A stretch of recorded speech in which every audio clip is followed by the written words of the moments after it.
Good morning, all students. Nice to meet you in this first meeting of our new course, the course that is offered to you all in this even semester.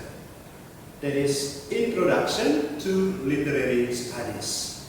The topic that we are going to discuss is definition of literature.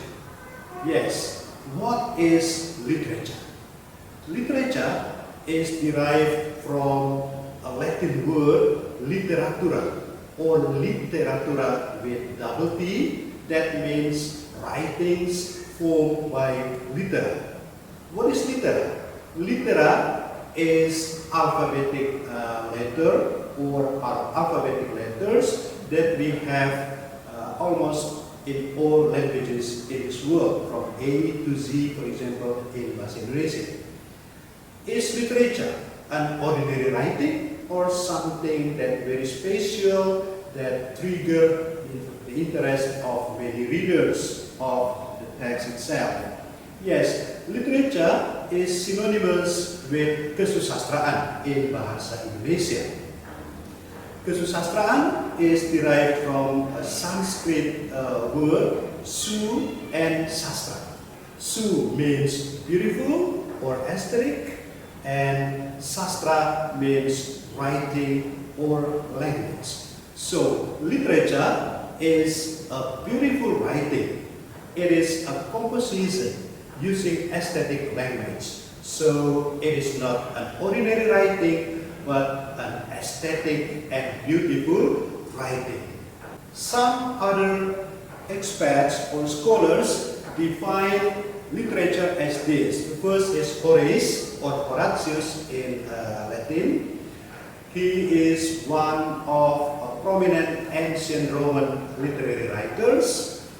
He defined literature as a dulce et utile writing. Dulce means beautiful and utile means useful. So according to Horace, literature is a beautiful and useful writing. Why is it useful? Because any text of literary works should have a special and important message to deliver to the readers, to influence or to affect or to change their behavior, their attitude to be good as social members. Next, René Wellek and Austin Warren. They are also prominent literary critics in this modern era. They say that literature is a reflection of social life, or literature represents the reality humans experience in their daily life. In this concept, we may say that there is no literary text that has no reciprocal relationship with social life. Let's say we take one example of a novel, for example, Siti Nurbaya. Siti Nurbaya is a social portrait or social reflection of Padang Siri people or West Sumatra people in the early or in the first decade of 20th century. So Siti Nurbaya reflects the life of Padang people at the time.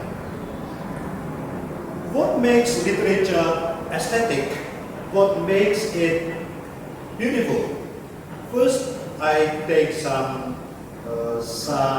points, some elements that make literature interesting. First is the conflict in plot we have in prose or drama.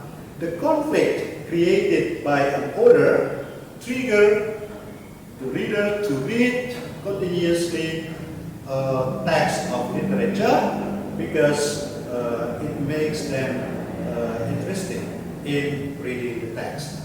Next, diction or choice of words. It can be found in poetry, in poems. Let's say, for example, in poem Aku, created by Khairil Anwar, for example. Why did Khairil Anwar choose aku, not saya, or beta, or ambo, or ade? but aku. I think Khairul Akbar has his own reason to use aku rather than other first personal pronoun. Next, rhyme. In poem, we find many same repetition of sound at the end of a poem line. This is also something interesting that makes literature aesthetic. And then tone. When you read a poem orally, you use a spatial tone, you use a spatial intonation, and it also makes the poem aesthetic.